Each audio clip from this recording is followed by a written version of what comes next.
Bab 3302 Bertarunglah jika kamu bisa. Mileye memiliki wajah yang sangat muram. Sial, apakah dia benar-benar begitu terkenal?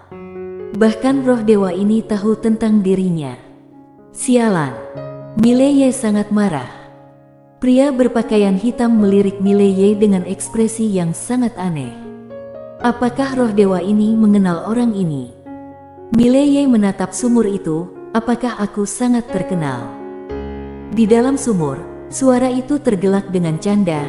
Raja pengandal dukungan, tahukah kamu seberapa berharganya kepalamu? Mileye mengerutkan kening. Apakah aku punya perselisihan dengan kalian?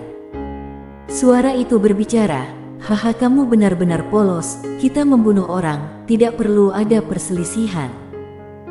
Jika kita tidak suka padamu, kita akan membunuhmu, begitulah cara sederhananya. Mileye berpikir sejenak, lalu berbicara, aku dengar kamu tidak bisa dibunuh, benarkah? Suara itu tergelak, ya, bagaimana, kamu ingin mencobanya? Mileye mengiyakan, ingin mencobanya. Suara itu menggoda, kalau begitu, masuklah. Aku akan berdiri diam dan membiarkanmu membunuh. Mileye menatap sumur itu sejenak, lalu berbicara, aku meremehkan kecerdasanmu. Suara itu terdiam. Mileye tersenyum, lanjutkanlah di penjara kalian. Dengan itu, dia menatap ke arah pria berpakaian hitam, ayo pergi. Pria berpakaian hitam mengiyakan. Saat mereka hampir pergi, suara itu kembali berbicara, Raja pengandal dukungan, waktumu akan segera tiba.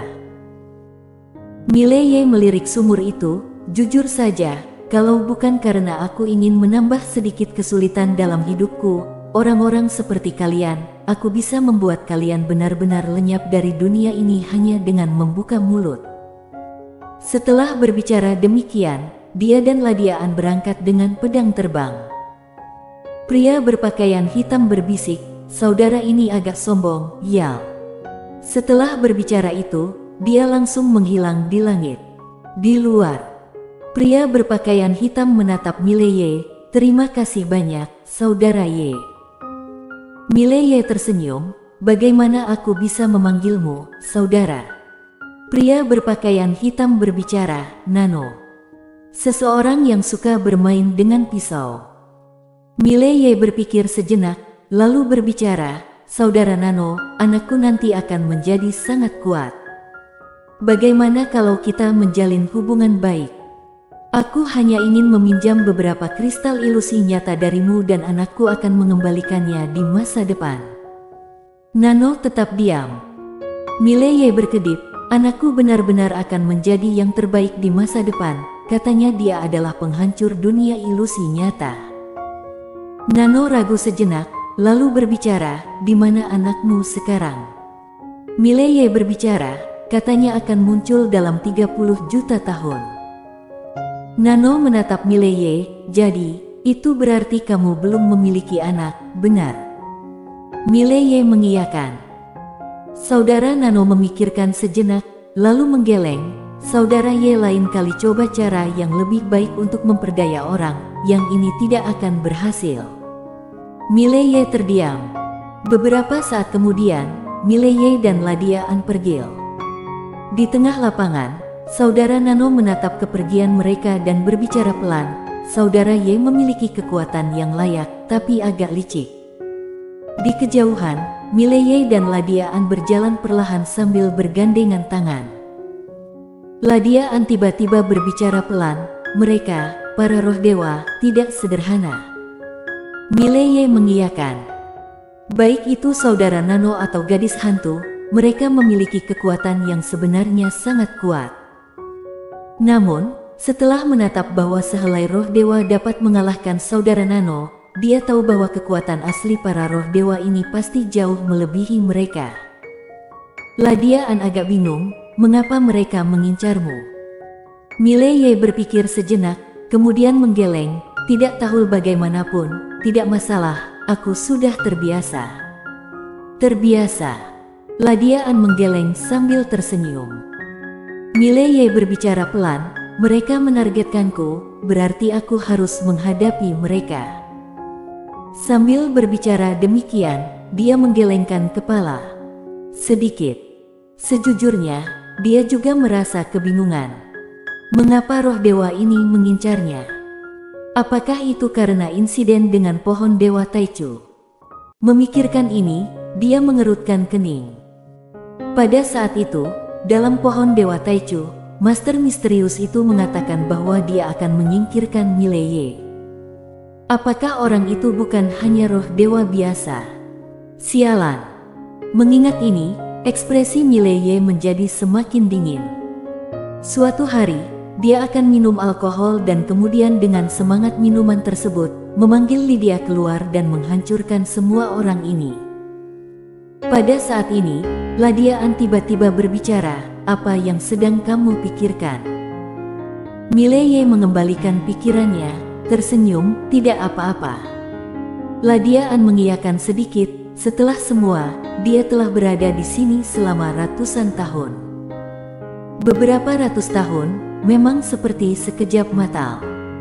Jika dihitung dalam waktu dalam menara kecil, itu bisa mencapai ribuan tahun.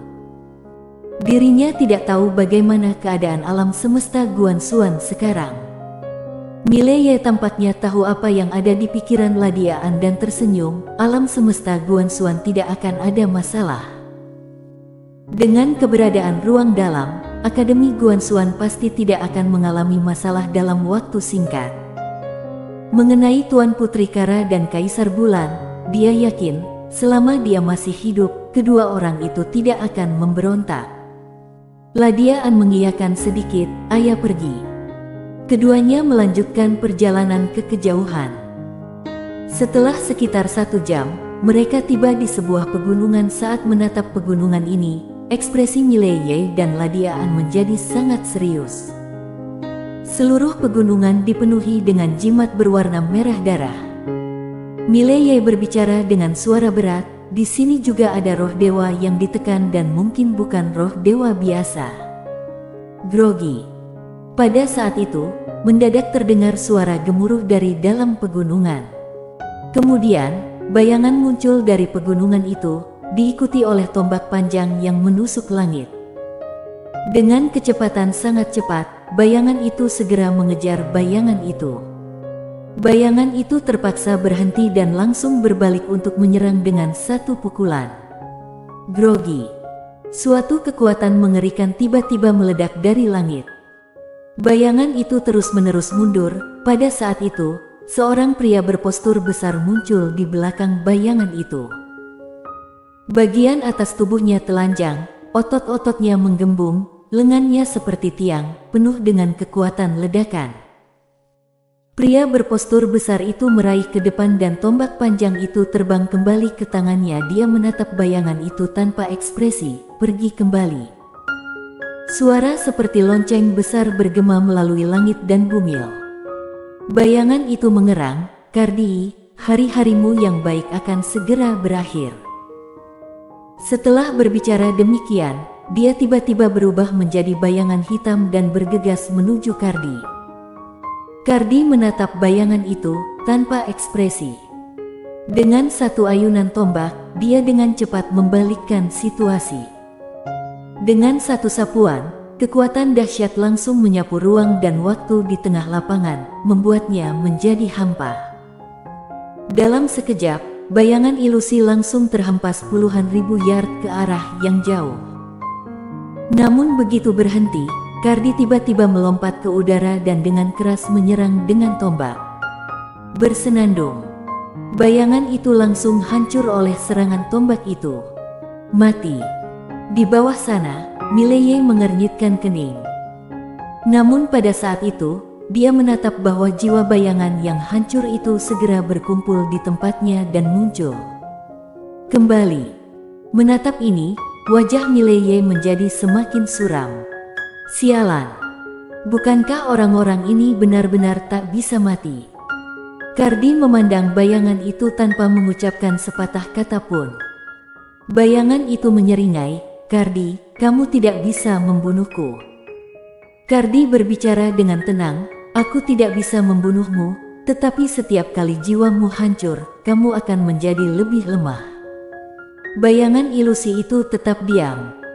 Cardi melanjutkan dengan tenang, aku tidak ingin menyia-nyiakan waktu dan tenaga, kembalilah sendiri dan tinggal dengan baik.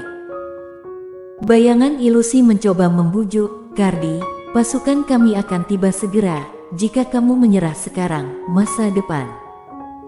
Cardi langsung memotong omongan bayangan ilusi, kalau kamu tidak pergi sekarang, aku akan menghancurkanmu lagi. Bayangan ilusi tersenyum sinis, lalu berbalik dan melarikan diri ke arah pegunungan. Di tempat itu, Cardi memalingkan pandangannya, lalu menatap Mileye dan Ladiaan di sampingnya, kalian datang dari dunia bawah. Mileye mengiyakan. Cardi berbicara dengan tenang, bisa sampai ke sini, ini sudah bukan perkara yang sederhana. Tetapi, jangan melangkah lebih jauh. Mileye tidak mengerti, kenapa? Cardi menjelaskan, di depan adalah tanah makam nyata ilusi, tempat dimakamkannya para master dunia nyata ilusi yang gugur di sini pada masa itu. Bahkan roh-roh tersisa dari dewa pun tidak berani melangkah lebih jauh. Setelah berbicara demikian, dia berbalik dan pergi. Mileye memandang ke arah pegunungan, mengerutkan kening tanah makam nyata ilusi. Ladiaan menatap Mileye, apakah kita akan melanjutkan? Mileye menjawab dengan tenang, pasti akan melanjutkan, tidak mungkin kita kembali sekarang, bukan? Lydia sedang membuat kerusuhan di ilusi sejati. Ladiaan berbicara, dia mengatakan ada bahaya. Mileye tersenyum, Lydia sudah menyebabkan kekacauan di dunia ilusi sejati.